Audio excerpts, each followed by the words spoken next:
我们魔女外军呢，其实。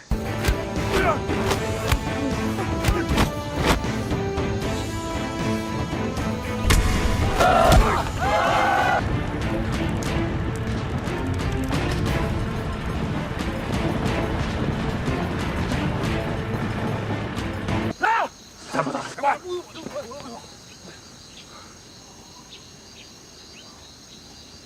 来啊！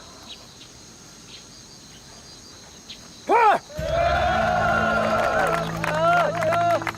来，不服上！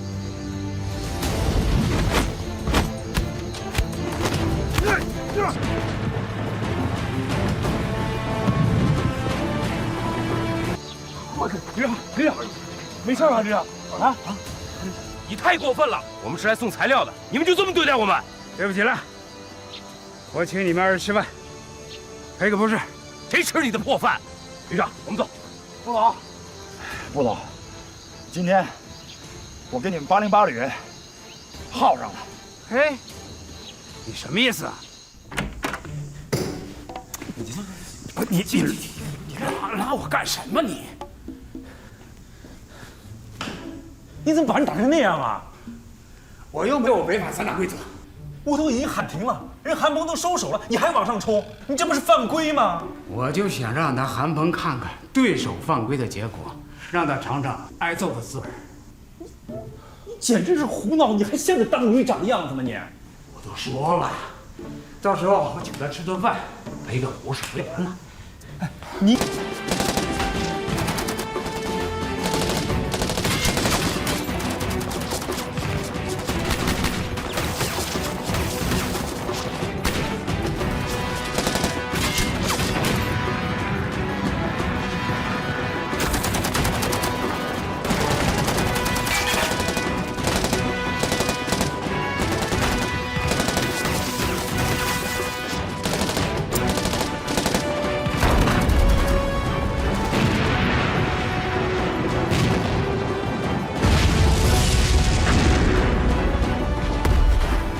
过去吗？不用，直接冲过去就是了。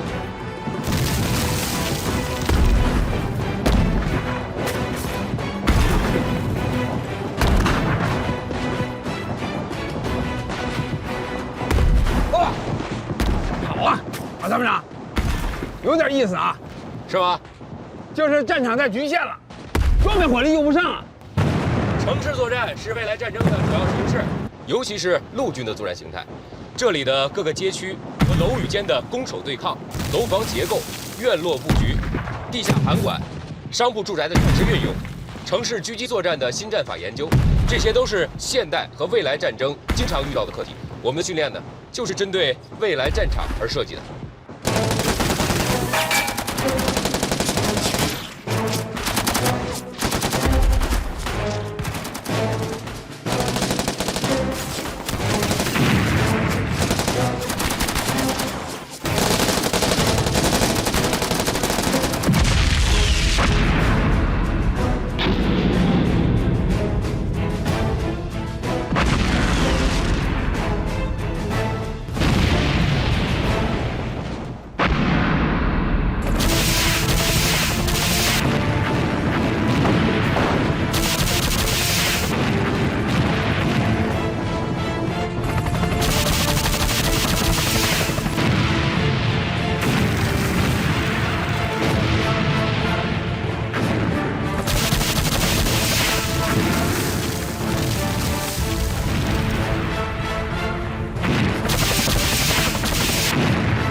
山豹旅的训练呢，与外军训练原则相似，训练像打仗，打仗像训练。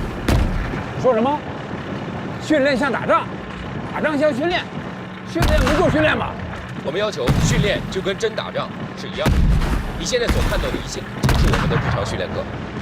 只有在这样的环境中训练，战士们到了战场上才会感觉和训练中很贴近，心理压力小，打仗和训练一样轻松。有意思。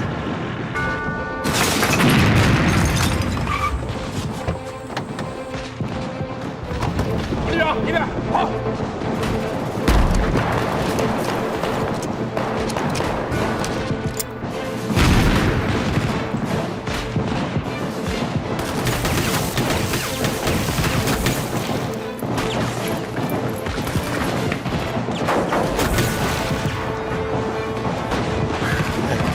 有点意思。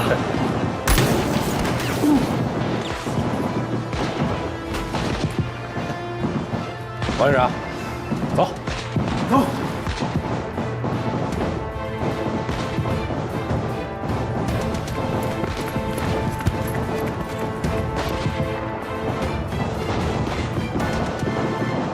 为什么不把对面的狙击手干掉？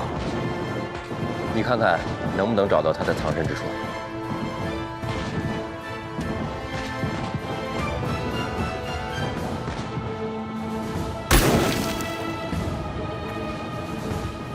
这就是城市战的复杂性和残酷性。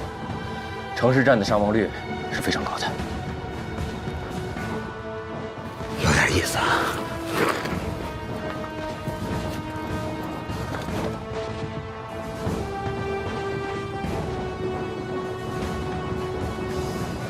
肉眼是不可能发现深藏在高楼内的敌人的。王旅长，跟我来。咱们就暴露了。那不对啊，我还没签字呢。这点小事你不签字没事啊？嘿，我不签字不符合程序啊！万一出了什么事儿，我也可以顶的呀。能有多大雷呀？又不是几千万、几个亿。下回一定啊！老婆，怎么样？行动十分顺利，作战分队已经进入目标区。告诉郝参谋长，10分钟之内解决战斗。是。动怒3，动怒3，10分钟内结束战斗。明白。韩鹏，过来。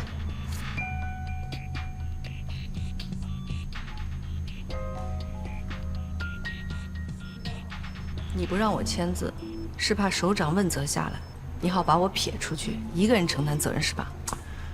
你是政委，想逃是逃不掉的。再说这事儿也没什么大不了的，你说是不是？你太不够意思了，和你在一起工作，我后悔终生。你看你这暴脾气。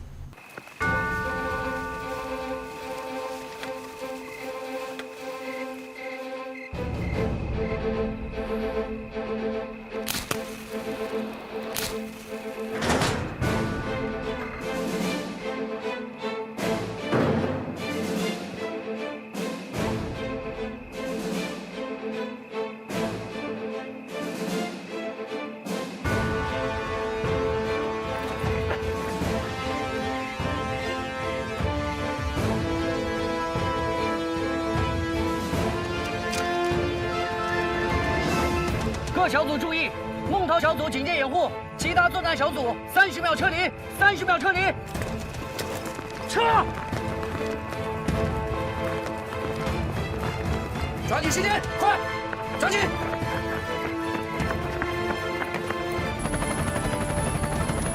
洞洞3，洞洞3，洞15撤离成功，洞15撤离成功。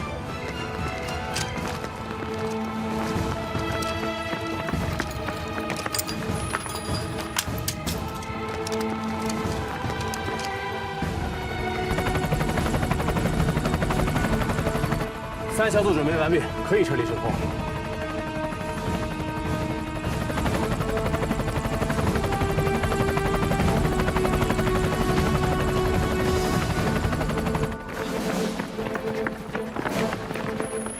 拜拜了，兄弟们！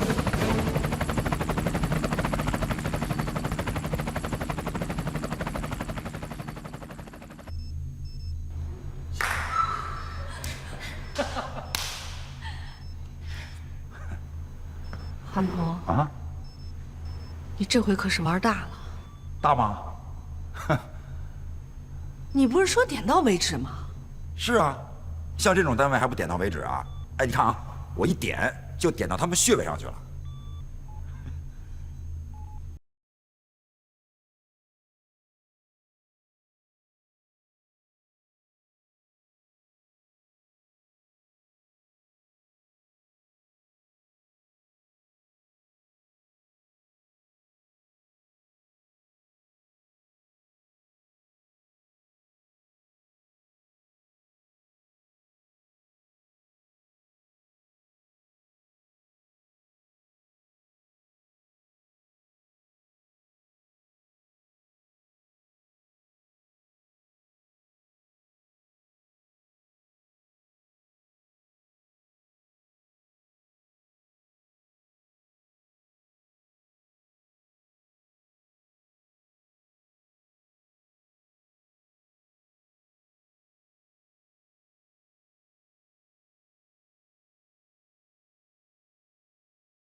是。一会儿向你的领导汇报，就说我们袭击了车厂，这边所有的车辆都放置了磁性炸弹。你们到底是？我们是海外派来的恐怖分子。不对，你们是山豹旅的，肯定是。哎呀，聪明啊，知道就好。但是我们今天晚上的任务是炸掉这边所有的军车。来，我马上给你们领导打电话，让我们领导赶紧过来，否则30秒之内开始起爆。我不信，你们不敢。啊，不信是吧？你们还真炸！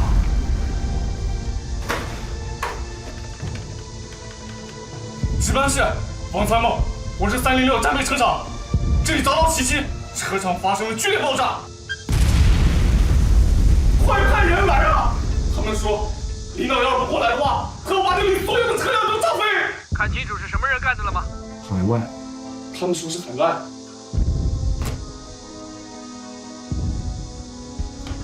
你们还要干什么？啊，没事了。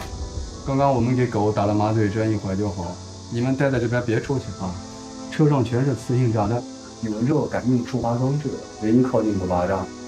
等领导来了，我就遥控解除。如果领导不来，嘿嘿，那就等着后半夜一个一个爆炸了。哎。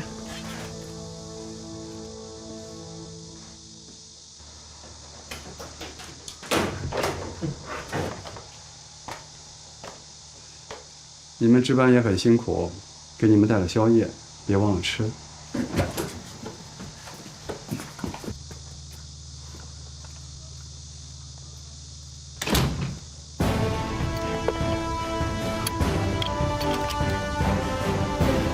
没水？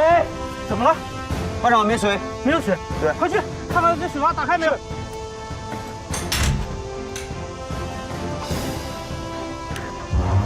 班长，里面有炸弹，全部退后5米。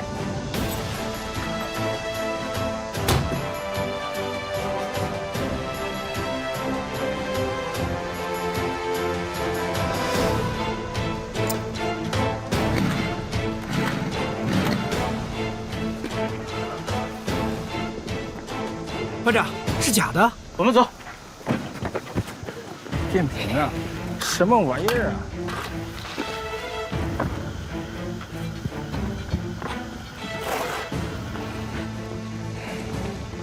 主任，你看，三暴旅干的。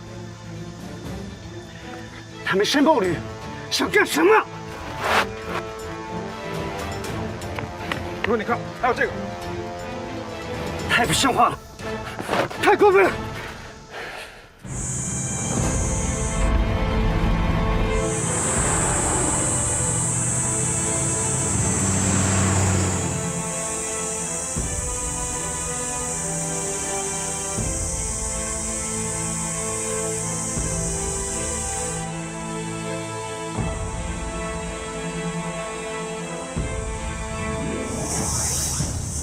等靠近一点再打。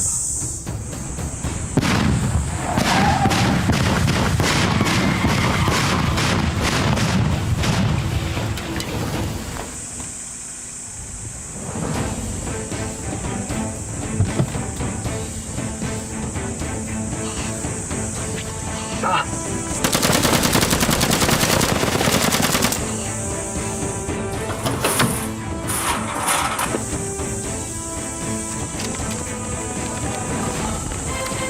撤！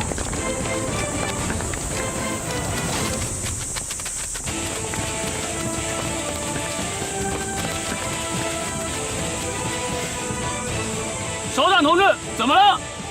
没事，没事。马上去支场。是。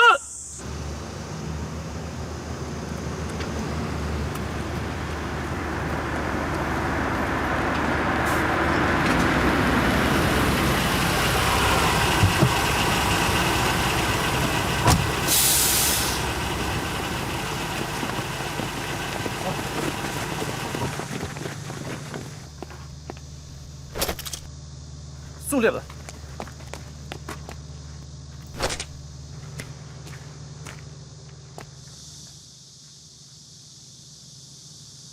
你们怎么看这车厂？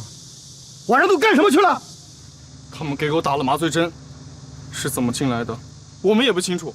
主任，要是演习，你应该提前跟我们通知一声才对啊！这样子半夜3更搞偷袭，弄得鸡飞狗跳的，既影响了士兵们休息，也影响了上班时间，怎么可以这样搞呢？而且，他们还在路上伏击主任的车。战区陆军前几天也有过一个这样的消息，说是最近要搞一个警钟行动演习，可没有说今天晚上要开始呀，更没有说要袭击我们集团军的装备车厂呀。这山豹里也太牛了吧！演习就演习嘛，有必要搞得像真的情况一样吗？主任，你一定要向战区陆军首长汇报一下情况，要不然山豹里就更加无法无天了。我已经向首长做了口头汇报，你们再仔细的核查一下损失的情况。报首长，装备没有任何损失，军警也醒过来了。山豹旅还留下了夜宵，说是我们执勤很辛苦，特意犒劳我们一下，我们谁也没敢吃。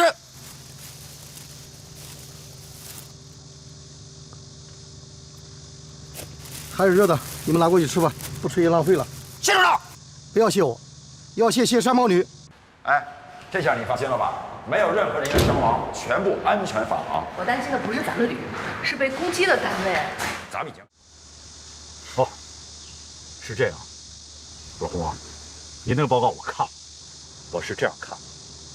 你提出的那个贝斯计划，让特战大队所有战士都要掌握300米低空跳伞技术，是吧？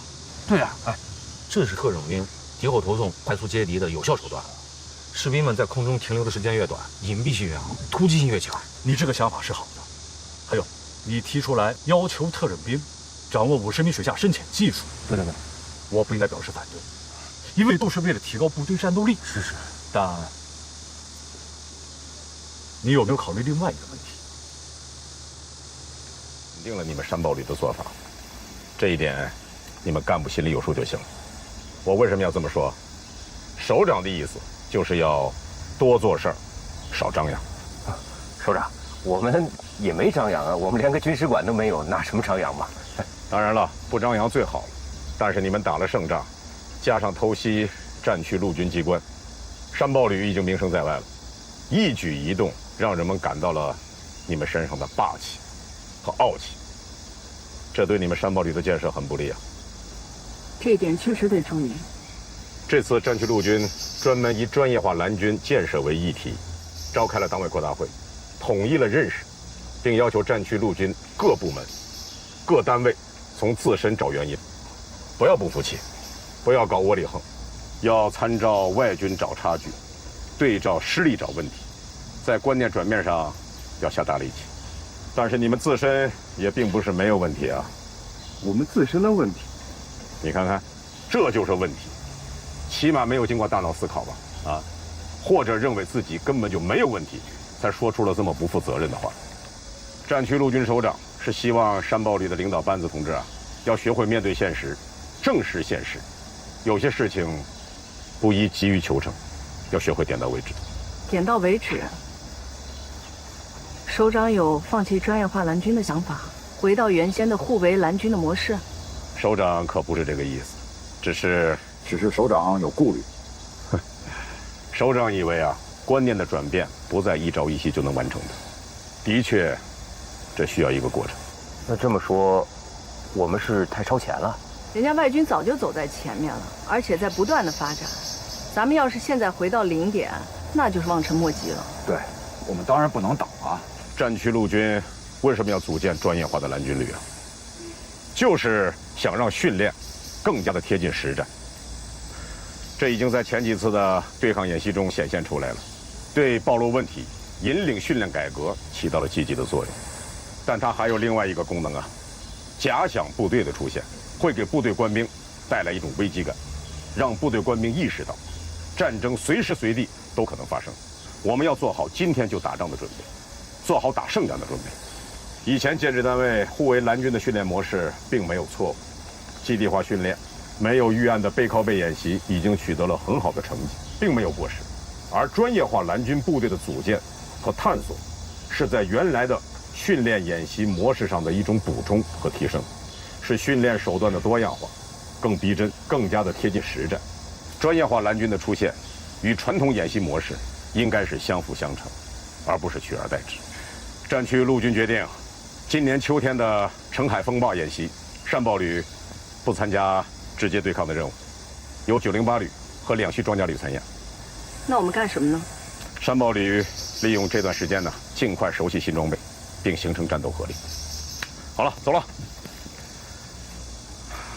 韩峰，你的扩招指标已经批下来了，标准没变，但是我的建议是宁缺毋滥，侧重高学历的人才，也要注重一些特殊作战的士兵。士兵嘛是战场作战的主体，我们要注重那些高学历、高智商的人才，但是同时对那些小能人，还有那些小专家的特殊人才，也不能或缺，智和力缺一不可。智和力，对，清一色的大学生不是不好，但是扛枪负重、摸爬滚打，没有强壮的体格，没有特殊的爆发力和耐力，同样不适合战场作战。挑选独特的专业人才，也是蓝军部队建设的一个重要的组成部分。是。走了。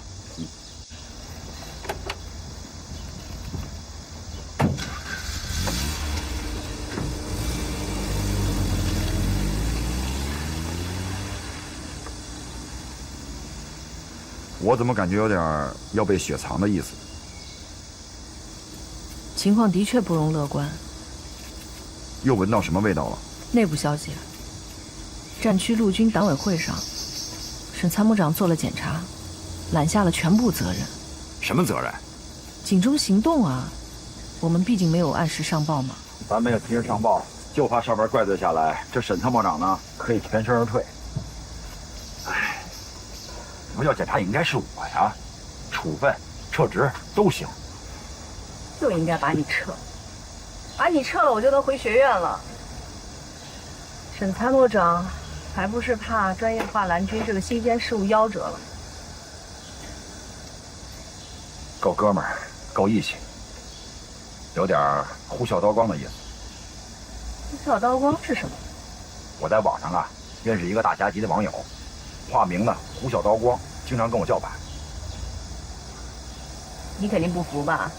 总是让我骂得狗血喷头的，但又常常呢出言高屋建瓴，大有尊贤使能的胸怀，我又不得不跟着他思路走，很奇怪啊，骂并敬仰之。咱们就知足吧，现在是铁打的营盘流水的官，大领导3年5换，咱们能摊上一个这么好的顶头上司已经很不容易了。沈参谋长让咱们收敛点，咱们就收敛。哎，我有个想法，我不知道你同不同意啊？又有什么偷鸡摸狗的想法？我想从其他的野战部队调几名骨干过来。你想挖人墙角啊？909旅，红毅，旅长，你说的就是那个在狼山带特种兵潜伏6天7夜，最终被我们俘虏那个胡毅吧？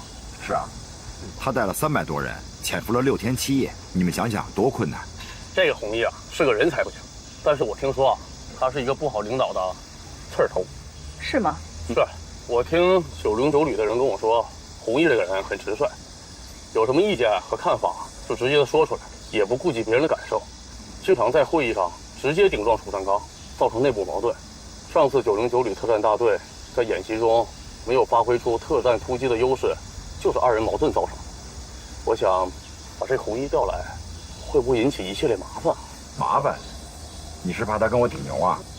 有这种可能，你还是3思而后行吧。再说，恒济海副大队长能力也不差呀。这个红毅啊，绝对是个人才，而且他在特种兵现代作战理论上面很有建树。我是很希望啊，像红毅这样的人才多几个来咱们山豹里，好提高咱们训练的水平。你眼光还挺刁蛮的。红毅啊，曾经在国际特种兵比武大赛上得过好几项第1名呢。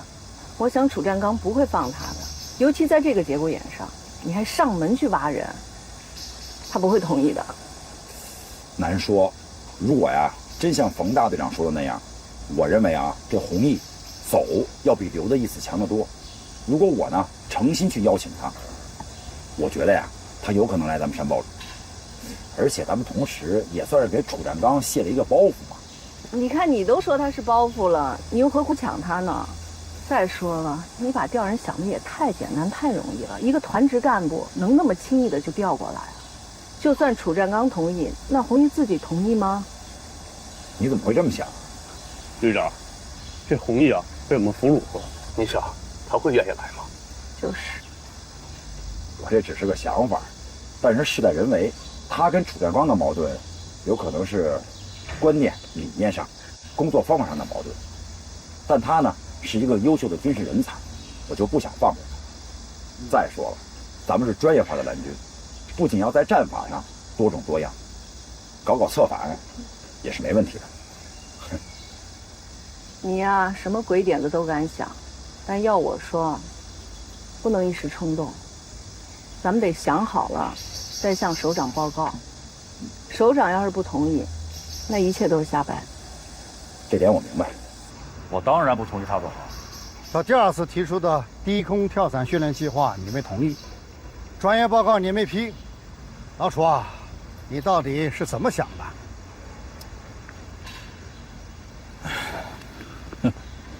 政委啊，我对弘毅有看法，没必要藏着掖着。前2天在军里遇到军长，还说起他的事了。如果目前909旅没位置，可以先到军里保障不安之后过渡一下。他非要在这个阶段搞低空跳伞训练，万一出点事儿，对他有啥好处？但他已经在偷偷搞了，你知道吗？我呀，知道这个事儿。他跟我说过，现在一个中队搞，请了空降领兵的专家和伞剧场的工程师一起设计方案。看来呀，还是挺尊重科学规律的。我是不是睁一只眼闭一只眼？全大队300多名士兵，已经有230人掌握了300米低空跳伞技术。这哪是一个中队在搞，分明是明修栈道，暗度陈仓嘛！如果他有把握不出事，算他运气；但万一出事，我是知道是不知道。下一步，还要求颁发低空跳伞合格证书，谁敢签发？不追究他就不错了，还要逼宫。他这次报计划，我更不能批了。马上到台风季节了，训练必须得停下来。我不批，就是要求他停。他是觉得自己怀才不遇，所以才走的。哎呀，再有才没机会，那也是废材。你去劝劝他，别着急。晋升了上校，就又是一片新天地了。这干什么事都跟火烧屁股似的，好像今天不干成了，明天就要打起来一样。他这个同志啊，就是太不现实，老是沉浸在理想的浴缸里。哎，你去给他放水吧，愁死我了，真是。哎呀，好吧。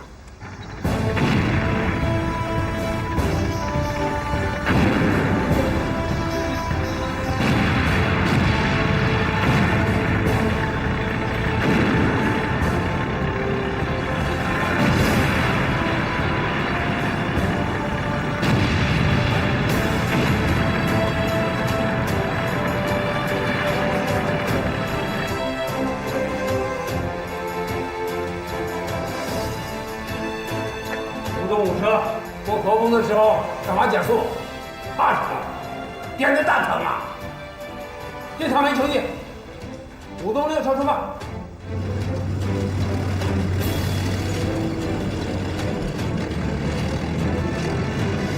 5动6车好样的，这才是808旅的作风嘛！参谋长，把蓝军叫上来。是。发动拐，发动4，发11，出击！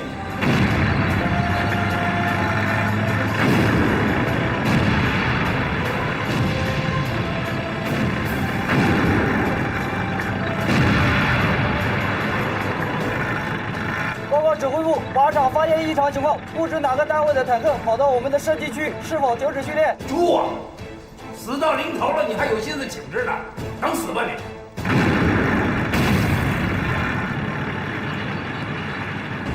指挥所，我是5动3，我的车被不明来历坦克击中，发动机失火，这是怎么回事？笨蛋，光会喊就不知道打吗？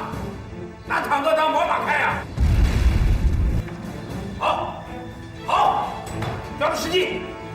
参谋长，这小子是谁？啊，5动拐车车长是去年毕业的清华大学毕业生小胡，叫胡东升。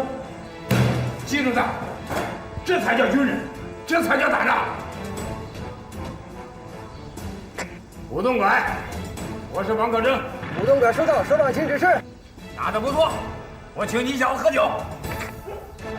哎，旅长，又忘规矩了吧？什么规矩？不打翻身仗，808旅谁也不能喝酒啊！感谢首长鼓励，我不想违反禁酒令，请首长送点咖啡。我错了。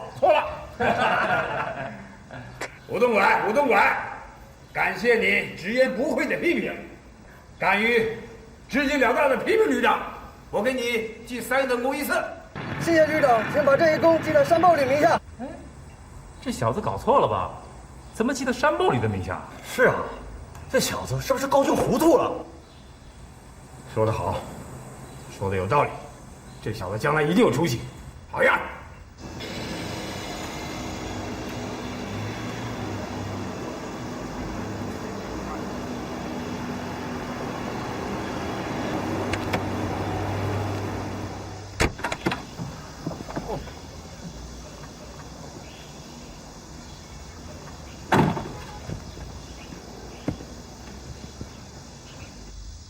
首长好，请您稍等，我马上报告。好，是。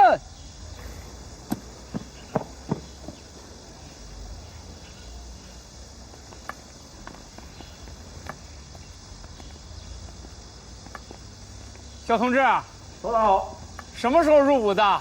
报告首长，去年11月份入伍，今年2月份到808旅报道。老家在什么地方？江西吉安。哟，江西吉安，好啊！我们这支部队就是从吉安走出来的。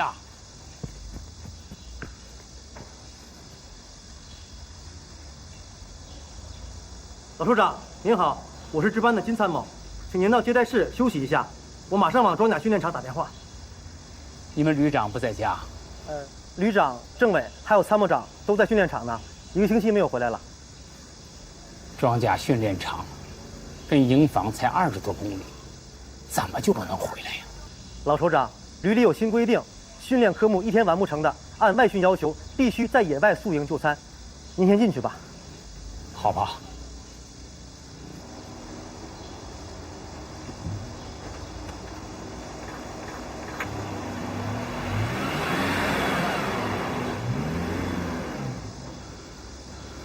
班长，老首长怎么不坐车进去呢？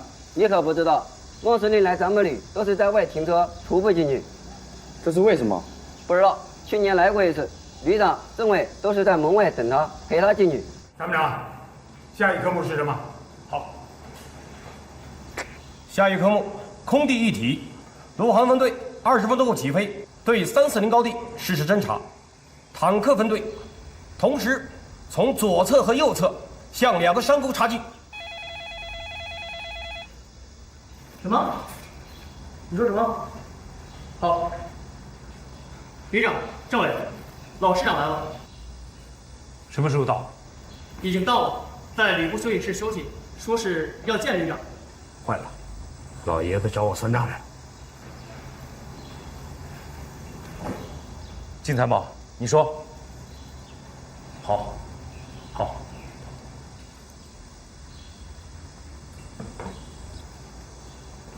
老首长不打招呼，突然来，是不是听到什么风声了？808旅大败仗的消息，老爷子肯定知道。政委，这样，你先去对付对付，就说我正在指挥实战打靶，离不开。也行，我先去探探老师长的意图。如果他不是专门来找你算账的，那你就去见见他。如果他真要是来扒你层皮，那你自己看着办吧。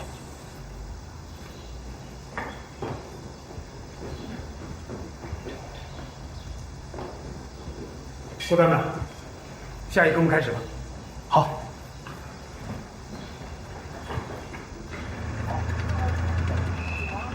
赵伟，赵伟，赵伟，要是老爷子要看军事馆，千万别带他去啊！怕什么呀？老爷子的脾气你又不是不知道。我告诉你，说不定他能一头撞死在支持碑上。哦，对对对。那我就尽量不提军事馆的事儿，就这么定啊！好。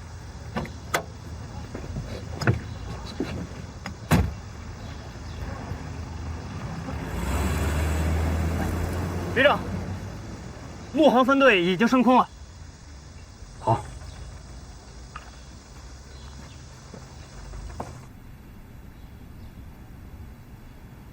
老师长，那个您别着急，我们旅长和政委啊一会儿就回来了。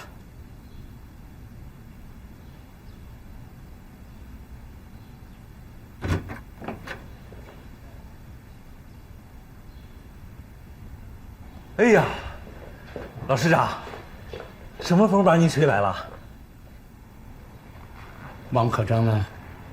哦，他他在训练场呢，还有一个训练科目没完成，他让我代表他，代表全旅官兵，热烈。我不用你们热烈欢迎，我早进来了。啊，向您问好，向您问好。我问你，他怕我干嘛？总躲着我干嘛？我来能扒他的皮呀！我一个退休的老师长出门，路过老师部大门口，我来看一看，拜见一下王大旅长，合情合理吧？合情合理。老师长，您真的是路过啊？您找王旅长没别的事情吧？我离开808旅那么多年了，我离休都那么多年了。808旅，我说了也不算，是你们的1亩3分地儿，我管那么多闲事儿干什么？行了，你们的旅长忙，我走了。哎，老师长，你可不能走啊！马上开饭了。不就是一顿饭吗？啊！我告诉你，我到807旅吃去。我在807时担任过2年的参谋长。老参谋长回来一趟，还能没有饭吃？我兜里有钱。老师长，您千万不能走。您是我们老808旅第1任师长，你回老部队连饭都没吃上，我怎么跟上面首长、官兵们交代呀？我马上给训练场打电话，看他们训练结束了没有。王旅长就是在忙，也得回来陪您吃顿饭。老师长，您先歇一会儿，我马上就来啊，先歇一会儿，稍坐一会儿。小王，赶紧给老师长倒水啊！哎，人给我看住了，千万别给我放炮了。是。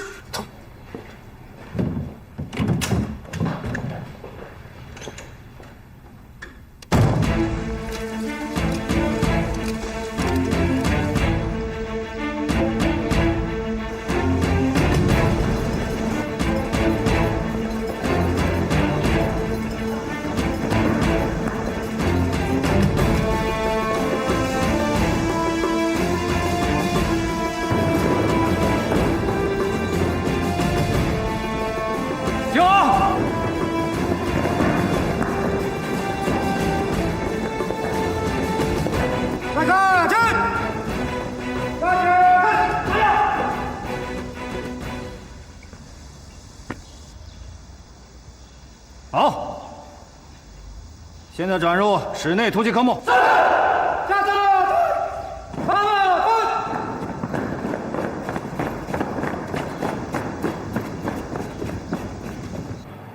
政委，旅长电话接通了。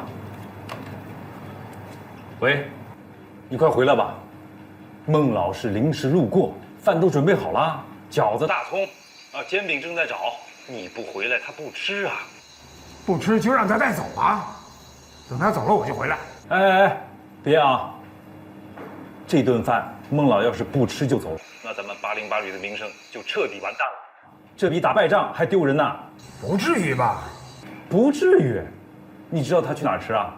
他要去807旅去吃。他要真的去807旅吃了这顿饭，咱们808旅，你我，声名狼藉，臭名远扬。他要去807旅，这老爷子做事也太绝了吧！不出3天，啊，全集团军、全战区陆军都知道了，808旅现任的领导忘本了，老领导回老部队连饭都吃不上，还有老首长拐杖不离手啊！不好，如果我不回去，会出大事。参谋长，你组织一下蒋平，等我接待完老首长就赶回来。好，好。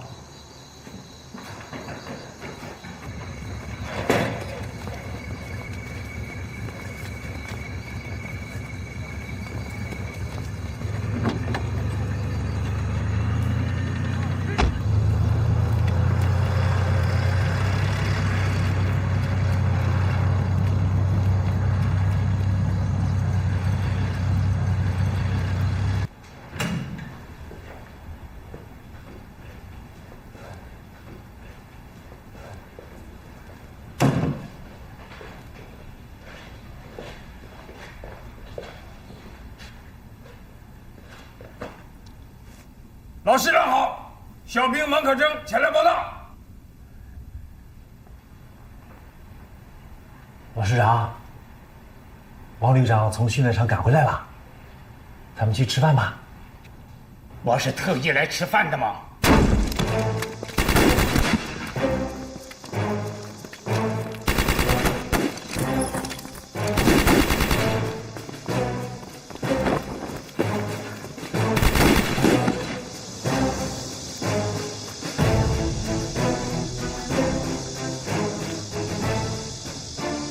郑伟，你怎么来了？我正好路过，过来看看。红毅啊，走，我跟你聊聊。好。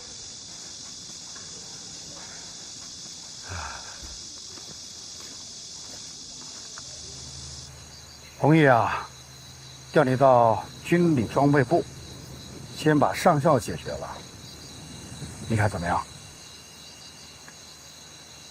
我知道，这是旅长的好意，也很感激他在军里为我的事一直在活动。可我，走吧，老师，班长，走。听说这军事馆里又增加了好多内容，没有增加，还是跟您去年来的时候基本是一样的。老师长，菜已经上来了，再不吃就凉了。吃饭不着急，关键要吃得舒服。那是啊。如果您事先通知我们一下，我们好准备准备，对不对？好了，别废话了，陪我到军事馆走走。去。啊，您现在就去啊？还是吃完了再去看吧，还那样没变。看完了再吃不也一样吗？我呀，看完了我就走，我不给你们添麻烦，你们该干啥干啥去。老师长，您非要今天看呐，明天看不行吗？我跟你说，昨天我的老战友夫人给我打来电话，说我的老战友前天走了。哎呀，解放前参军的人，活着的没几个了，我还活着。我今天来看看，就是回忆一下和战友战斗的经历，回忆一下808旅的光辉历程。说不定哪一天走了，我也死而无憾了。行，你们忙吧，我自己去。哎，老师，您就是现在去了，你也进不去啊。为什么？钥匙在宣传干事手里呢。您先歇一会儿，我已经通知宣传干事跑步过来了。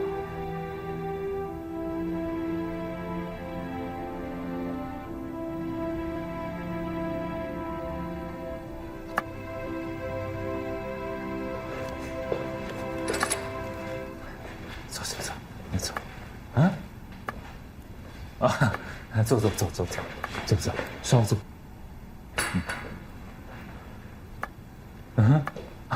那您坐这儿吧，这儿凉快啊，您坐这儿。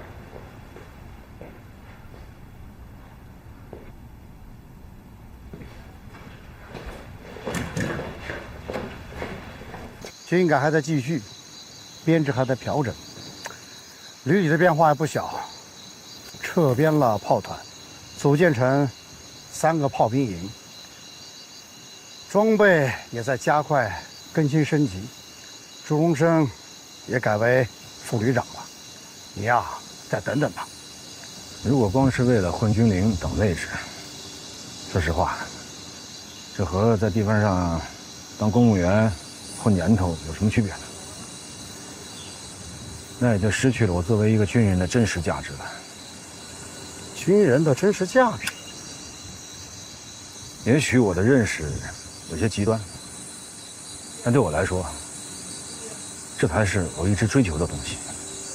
组织上对我的关心和照顾，我非常感激。但在我的心目中，军人第一价值就是以个人生命维护他人生命，维护国家和民族的利益不受损失。如果有需要，第二价值才是自己的晋升进步。如果这个序列改变了，我想我在军队里也没有待下去的必要了。哼，这不是极端，这正是军人核心价值的内容嘛。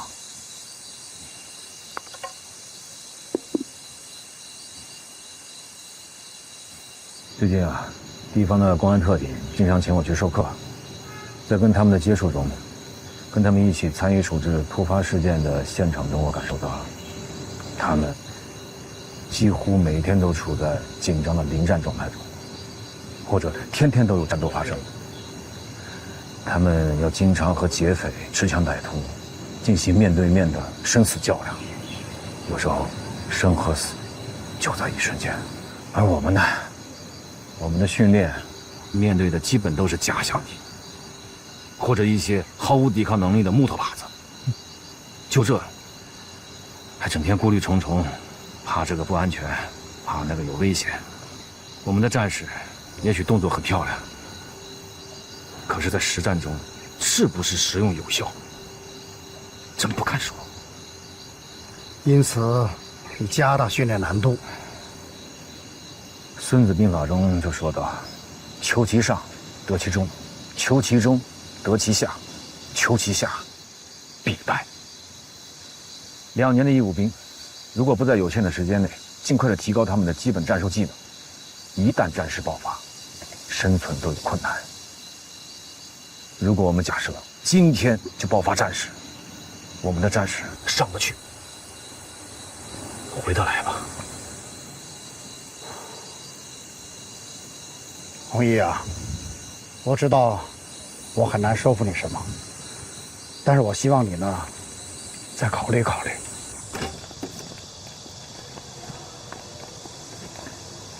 老师长，您请。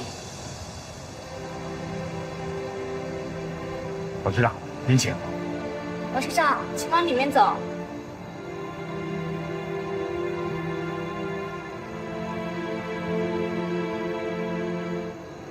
这是什么？这么刺眼！万和哲，告诉我这是什么？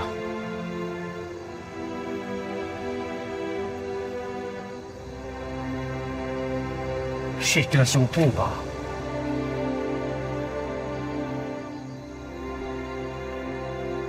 给我揭开！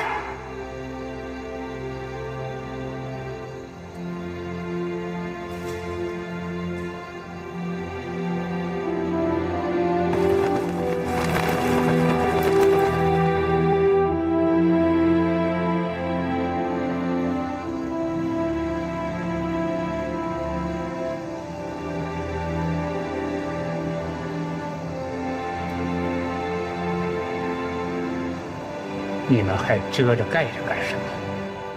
都支持了，还怕别人知道吗？我们是怕您生气。是的，我生气，我很生气，我非常的生气。您就是为这事儿来的？对，无事不登三宝殿。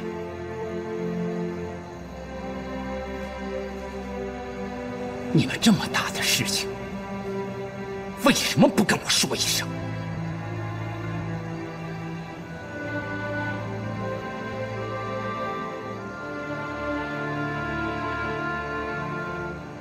打了败仗，王和征不敢告诉我，这有情可原。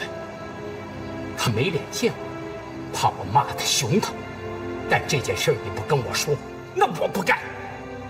你们看看，那么一大块石头摆到了军事馆里，号称支持碑，在808旅的军事上那是没有的。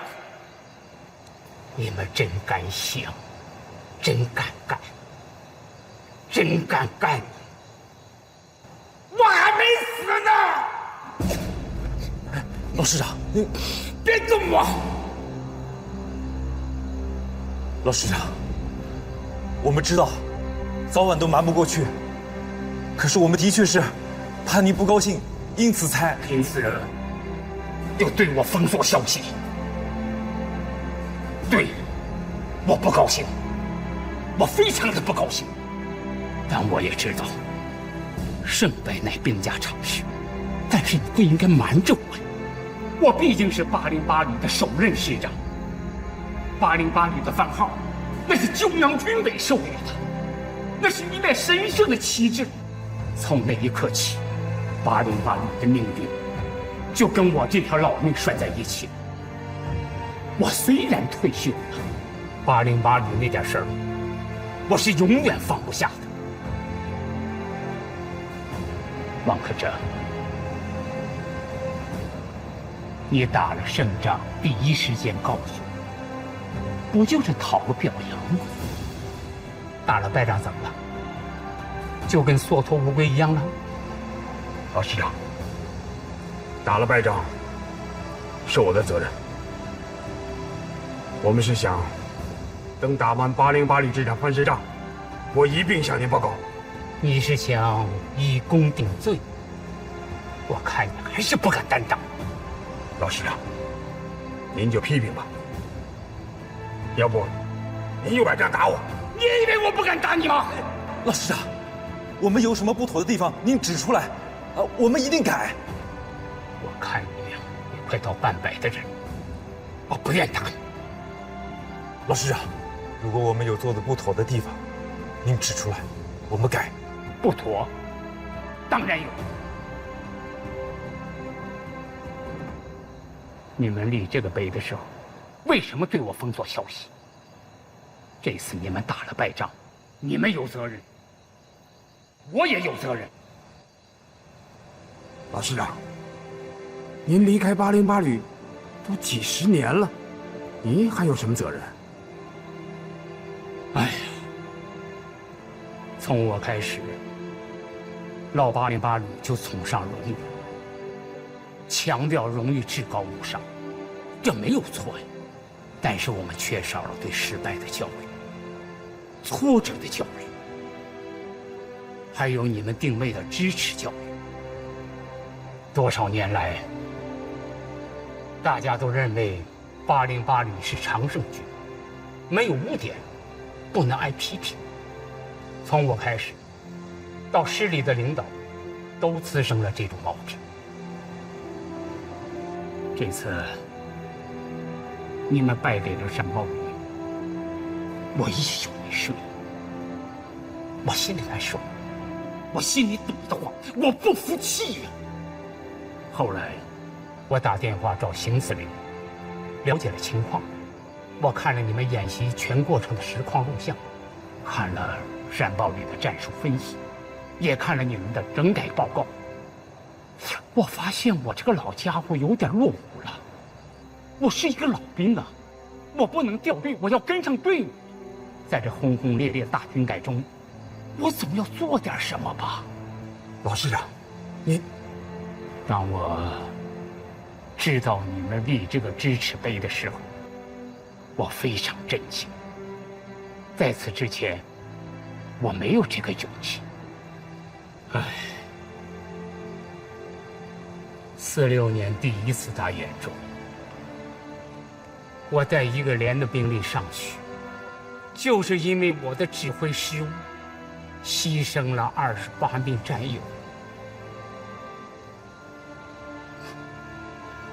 哎，这一笔呀，到现在也没写进808旅的军史里。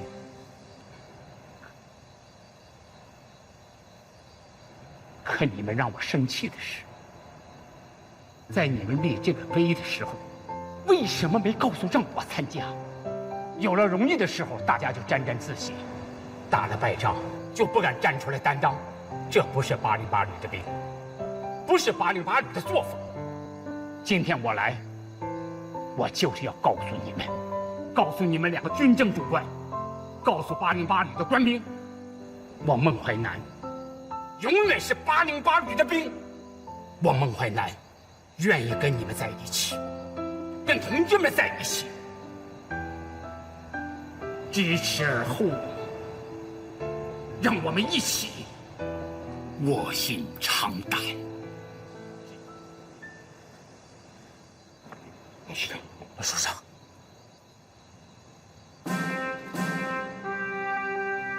老师长，老师长。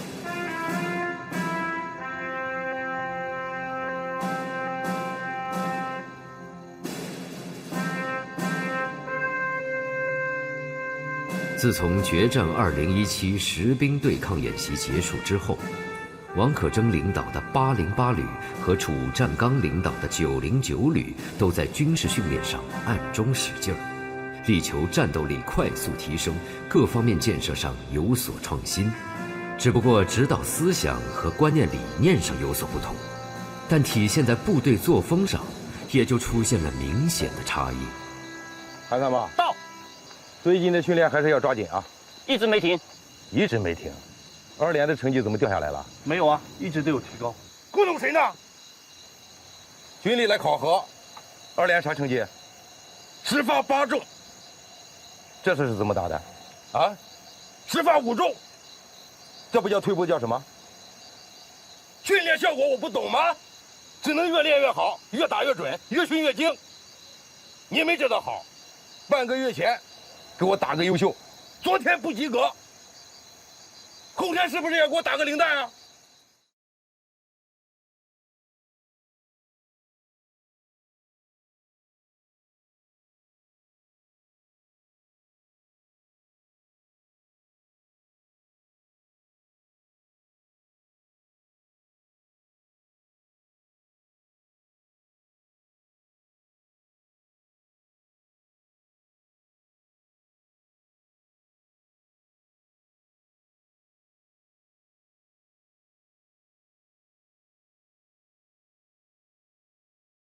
这也给我打个零蛋啊！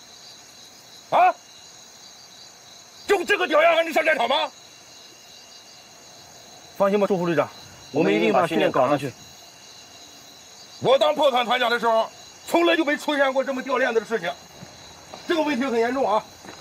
再这样下去，2连长和你们几个就准备脱军长走人吧。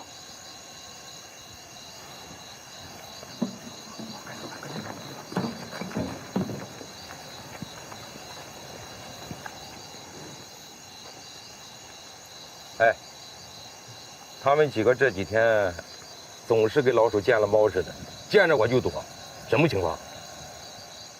去，把那个班长叫过来问问。是。班长，副旅长叫你过去的。这个我就不过去了，我这边还没弄完。副旅长都过来了，为什么不过去？等一会儿他过去吧。他奶奶的，还有这样的事情啊！报告。你把事情的前前后后给我说清楚。报告，那天考核刚开始的时候，旅长带了几个人来到我们班。